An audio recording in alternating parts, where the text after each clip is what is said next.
Hello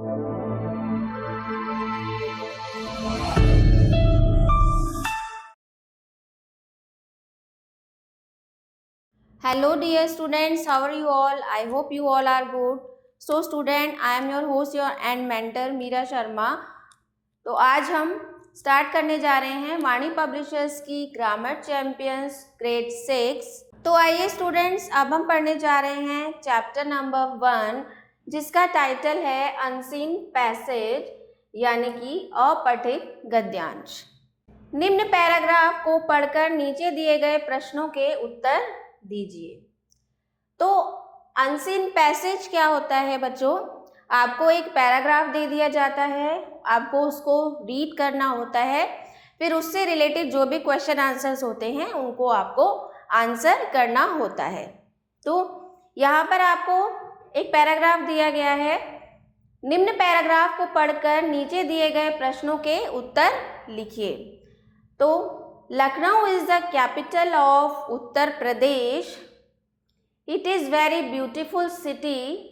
it is called the city of nawabs.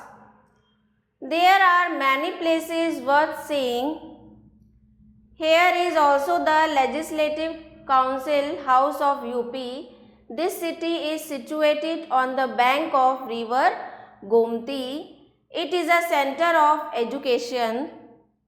Here is a good university of Uttar Pradesh. Here is the oldest and famous medical college. तो आपने paragraph पढ़ा तो पहली line थी Lucknow is the capital of Uttar Pradesh. Lucknow Uttar Pradesh की राजधानी है. It is very beautiful city. यह बहुत ही सुंदर सिटी है. It is called the city of nawab. और लखनऊ को क्या बोला जाता है? नवाबों का शहर बोला जाता है. There are many places worth seeing. और यहाँ पर बहुत सारे प्लेसेस ऐसे हैं जो देखने लायक हैं. Hair is also the legislative council house of UP. और यहाँ पर लेजिस्लेटिव काउंसिल हाउस भी है यूपी का, उत्तर प्रदेश का लेजिस्लेटिव काउंसिल हाउस भी है. This city is situated on the bank of river Gomti. और ये जो शहर है वो गोमती नदी के किनारे पर बसा हुआ है. It is a centre of education. और ये एजुकेशन का सेंटर है. Here is a good university of Uttar Pradesh. और यहाँ पर उत्तर प्रदेश की एक अच्छी यूनिवर्सिटी भी है. Here is the oldest and famous medical college. और यहाँ पर सबसे पुराना और फेमस मेडिकल कॉलेज भी यहीं पर है. तो आइए इसके क्वेश्चन आंसर्स कर लेते हैं.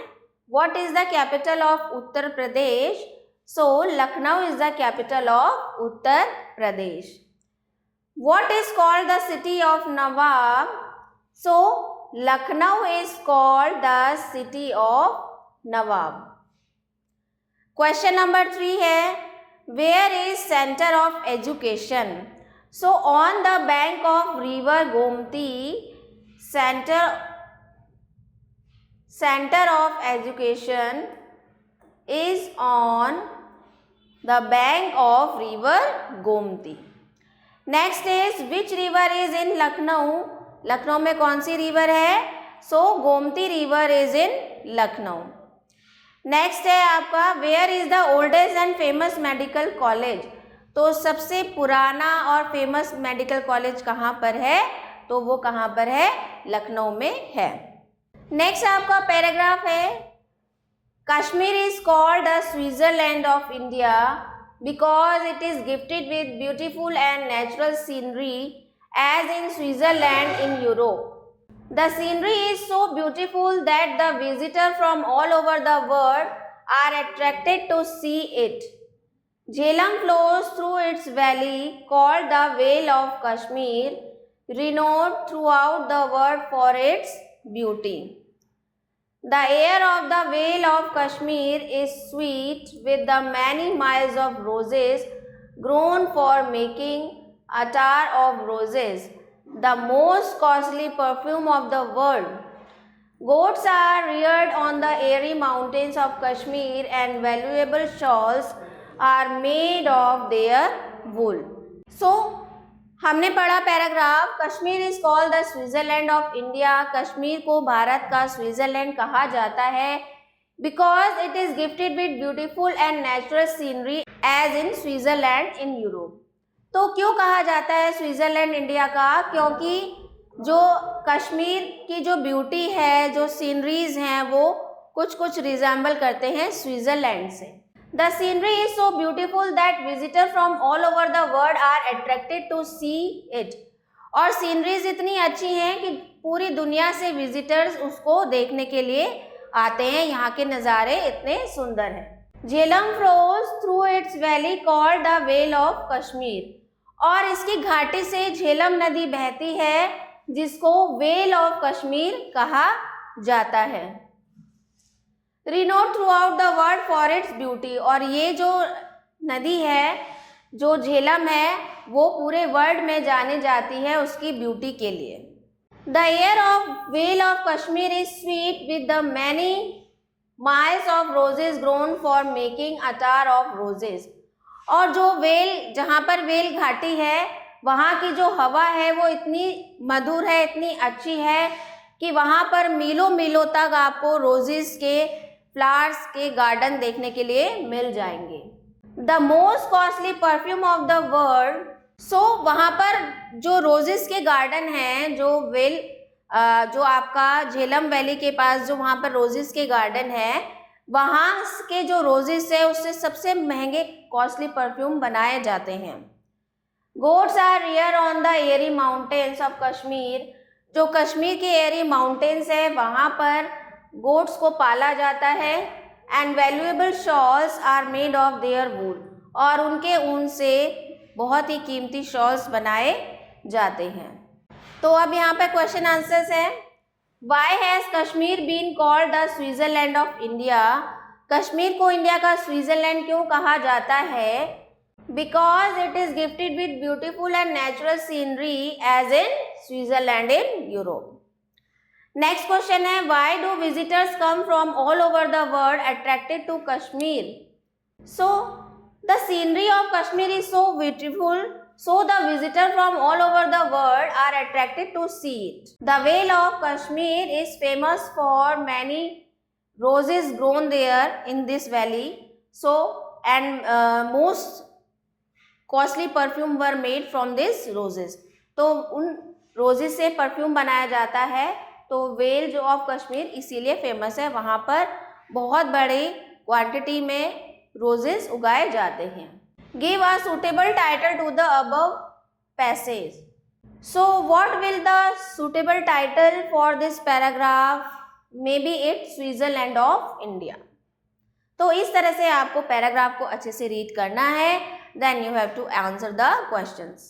नेक्स्ट है आपका पैराग्राफ। निम्न पैराग्राफ को पढ़कर नीचे दिए गए प्रश्नों के उत्तर लिखिए। My village is very dear to me.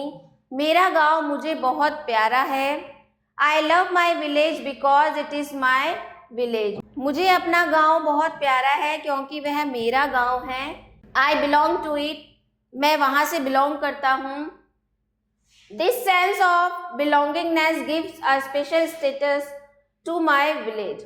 और मेरा जो वो लगाव है गांव के प्रति, वही मेरे गांव को एक स्पेशल बना देता है।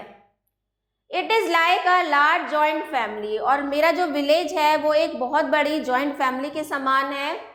There is a strong bond among the fellow villagers. और जितने भी गांव के विलेजर्स हैं, गांव के लोग हैं, उनमें एक बहुत ही स्ट्रॉन्ग मजबूत रिश्ता बना हुआ है। I miss this togetherness in the city where I read. और मैं इसी भाईचारे को, इसी एकजुटता को मिक्स करता हूँ शहर में जहाँ पर मैं पढ़ता हूँ। I know hundreds of person of my village by name. और मैं अपने गांव के 100 लोगों को उनके नाम से जानता हूँ। I recognise the plant, trees and animals of my village thoroughly well. और मैं अपने गांव के पेड़ पौधों और जानवरों को बहुत अच्छे से जानता पहचानता हूँ। My village yet unelectrified is safe from the annoyance of the frequent power cuts of the cities. मेरे गांव में अभी तक भी अनइलेक्ट्रीफाइड है, मतलब बिजली नहीं है। सो ये हमें जो फ्रीक्वेंट पावर कट्स होते हैं, शहरों में क्या होता है, इलेक्ट्रिसिटी होती है तो फ्रीक्वेंट कट्स होते हैं इलेक्ट्रिसिटी के, तो ये चीज़ हमें गांव में देखने के लिए नहीं मिलती है। देयर इज़ नो फैक्ट्री, यहाँ पर कोई फैक्ट्री नहीं है। So there is no pollution, तो इसीलिए यहाँ पर कोई भी पॉल्यूशन नहीं है। I drink the milk of the cows which I have in my house, और मैं अपने गाँव में जो हमने गाय पाल रखी है उसका मिल्क पीता हूँ। I deeply love my village despite various drawbacks, और मैं जानता हूँ कि बहुत सारे ड्रॉबैक्स हैं, बहुत सारी कमियाँ हैं मेरे गाँव में, लेकिन फिर भी मैं दिल से, गहरे दिल से अपने गाँव से प्यार करता हूँ। तो ये आपका पैराग्राफ था। अब इसके क्वेश्चन आंसर देख लेते हैं।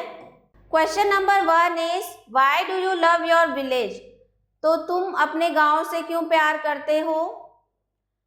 सो यहाँ पर आपसे पूछा गया है why do you love your village, तो आपको अपने रीजंस लिखने हैं।